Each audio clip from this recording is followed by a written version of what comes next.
Hi guys, and if you're watching this video, congratulations, because in no time, you'll have to handle one of these.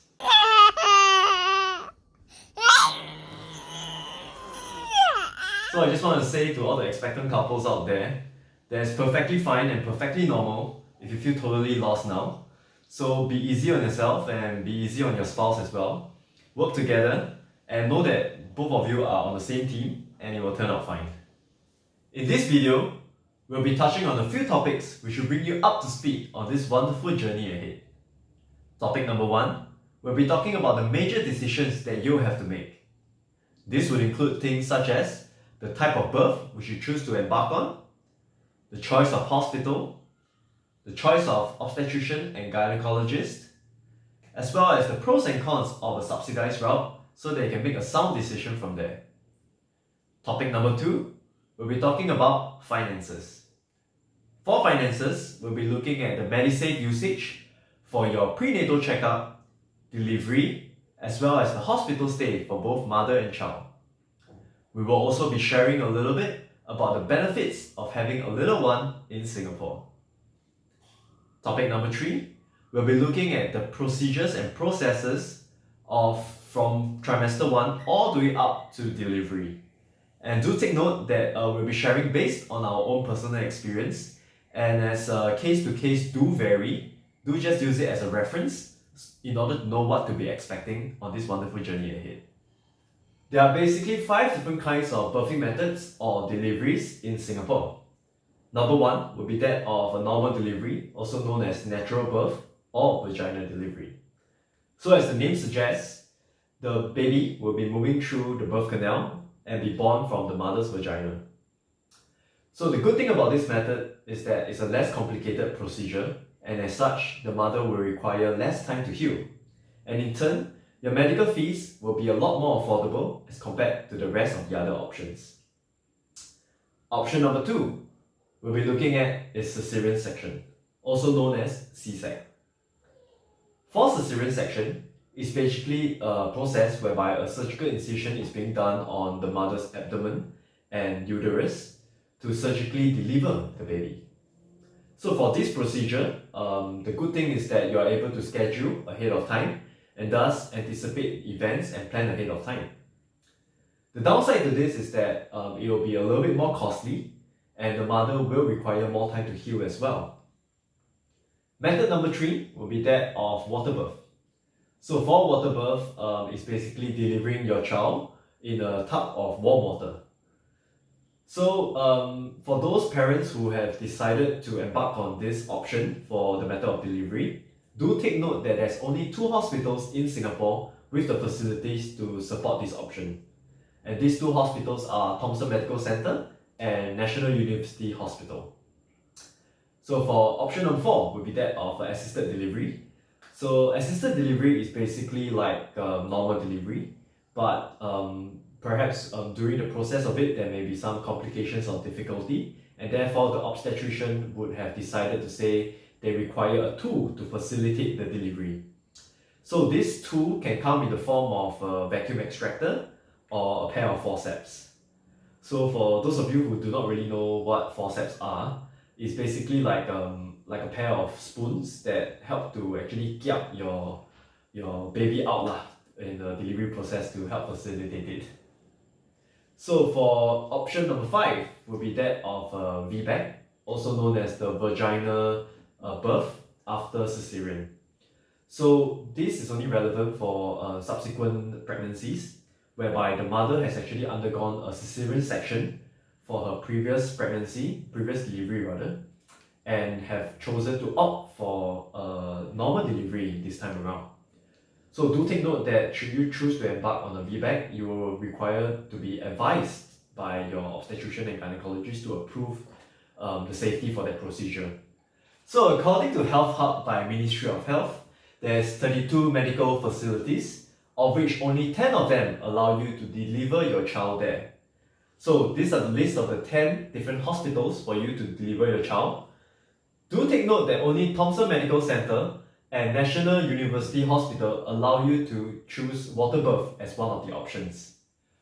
So for the choice of obstetrician gynecologist or the OBGYN, It is important for couples, in my opinion, to really be open and share about their preferences, because at times some may only want to look for a female option, while others may be open to both either male or female options. So to me, I think what is most important is to look for an option who is in sync and is good at what you're trusting for. And as such, do take note as well that where your option is actually practicing. So some of them may not deliver in some hospitals. So make sure that your choice of hospital is a place that your option practices in. There are basically 3 different components that you can use your Medisave in. Component number 1 will be that of prenatal checkups. You'll be able to use up to $900 from your Medisave for all your prenatal checkups. Component number 2 will be that of delivery charges. So you'll be able to use your Medisave from a range of $750 all the way up to $3,950, dependent on the type of delivery that you have embarked on. Component number 3 will be that of hospital stays. So both mother and child will be able to use their Medisave up to $550 per day for the first 2 days and $400 per day for subsequent days. For those of you who are thinking of embarking on the subsidized route, do take note that you have to be a Singaporean or a permanent resident in order to be eligible for it. On top of that, you'll also be required to set an appointment with your polyclinic and have them refer you over to a public hospital to commence on this journey. So now, let us look at some of the pros and cons of the subsidized route. The number 1 pro of a subsidized route would be the cost, naturally, as it will be a lot lower as compared to the private route. And this is due to the heavy government subsidies involved. Number 2 will be the flexibility of having the option to choose a private doctor or upgrade yourself to an ensuite at any point of time in the subsidized journey. So now let's move on to the cons. Number 1 will be the possibly longer waiting time during your visits, and this is due to the high demand of a subsidized route.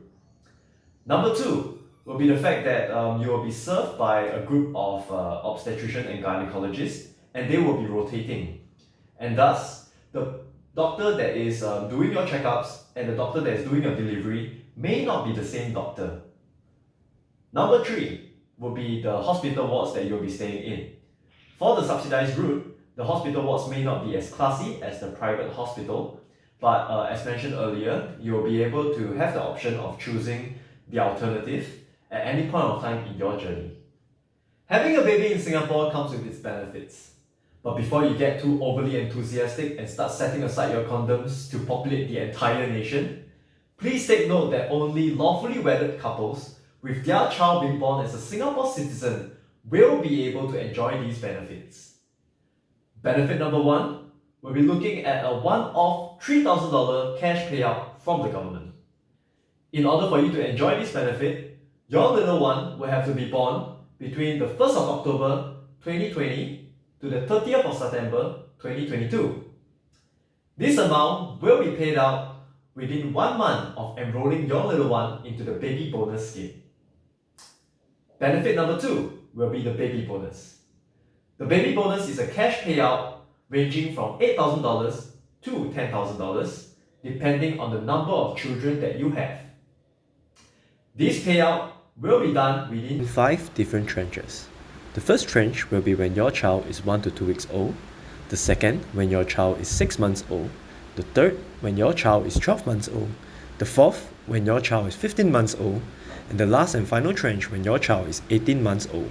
The third benefit will be that of CDA, also known as the Child Development Account.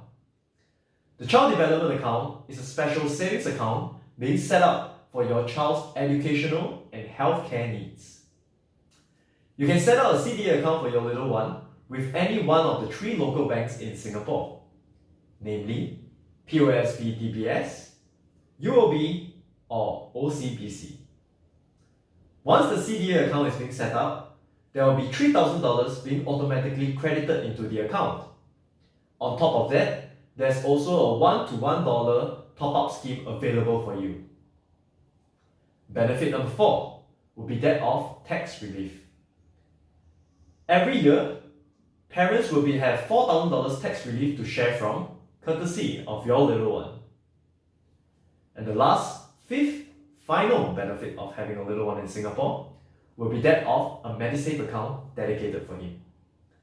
Once your little one is being born, within 2 months of registering his birth or her birth, they will have a Medisave account being set up for them, and the icing on top of the entire cake will be $4,000 being credited into their account. The entire pregnancy duration will usually be divided into 3 different trimesters. The first trimester being from week 1 all the way up to week 12.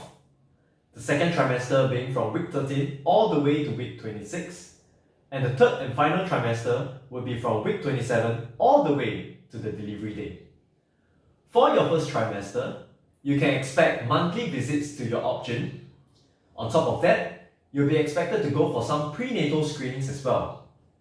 These prenatal screenings will include blood tests, ultrasound scans, which may or may not be optional, and a detailed fetal abnormality test as well. For the detailed fetal abnormality test, it can come in the form of an OSCA, a panorama test, or a harmony test. Your option will be able to advise you better on which to embark on. Last but not least, you'll be expected to take on more folic acid during this first trimester. Folic acid can be purchased off the shelf from a few pharmacies, and you can also buy it from the clinic as well. For your second trimester, you can expect monthly checkups with your option, ultrasound scans, which may or may not be optional. On top of that, you'll also be going for a detailed scan, and this detailed scan will be able to reveal the gender of your baby. Last but not least, you'll be expected to take on multivitamins as well. So you can buy these multivitamins from the clinic or from most pharmacies in Singapore. For the third and final trimester, you can expect the monthly checkups with your obstetrician and gynecologist to intensify into fortnight visits and eventually weekly visits closing in on the delivery date. During these visits, you'll also be encouraged to take on the ultrasound scans for them to have a better assessment of your little one. You'll also be expected to take on multivites during this season as well, and you can buy them from the clinic or from most pharmacies in Singapore. For normal delivery, once you feel the contractions, that is when you start heading down to the hospital. Once you're being admitted into the hospital, that is when they'll wheel you over to the observation ward, where both mommy and baby will be closely monitored. At this point of time, you'll be waiting to enter into the active labour stage. The active labour stage is being indicated by 3 different things. First will be longer contractions, which will range from 45 to 60 seconds. Second will be shorter intervals between these contractions, which will range from 3 to 5 minutes. And third will be the dilation, which will range from 5 to 6 cm. Once you're in the active labour stage, that is when they will wheel you over to the delivery suite to commence delivery. So our personal journey actually started around 10 a.m. in the morning, and that was when we were being admitted into the hospital and being wheeled over to the observation ward. So due to some complications, we actually have to have our labour induced, and it was done so at around 8 p.m. that evening. An hour later, we were being wheeled over to the delivery suite, and that is when my wife felt that the pain was a little bit unbearable, and we requested for the epidural. So an hour later, the epidural was being administered to her, and she felt a lot better.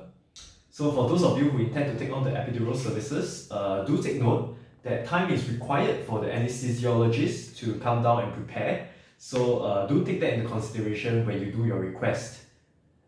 So and for us, the intense labour only came in at around 8 a.m. the next day. So after 2 hours of that, our little one, our little beloved son, was born. And I must say that no words can describe the joy that we have. And it's something that is really magical and out of this world. So it's totally worth it, and we look forward to your wonderful journey ahead, and we wish you all the best. Hi guys, thank you once again for watching our videos, and we hope that our content has been useful for you. Please don't forget to like and subscribe to our channel, and feel free to drop us a comment should you have any questions, and we will love to explore them with you. Till then, Stay safe and life up.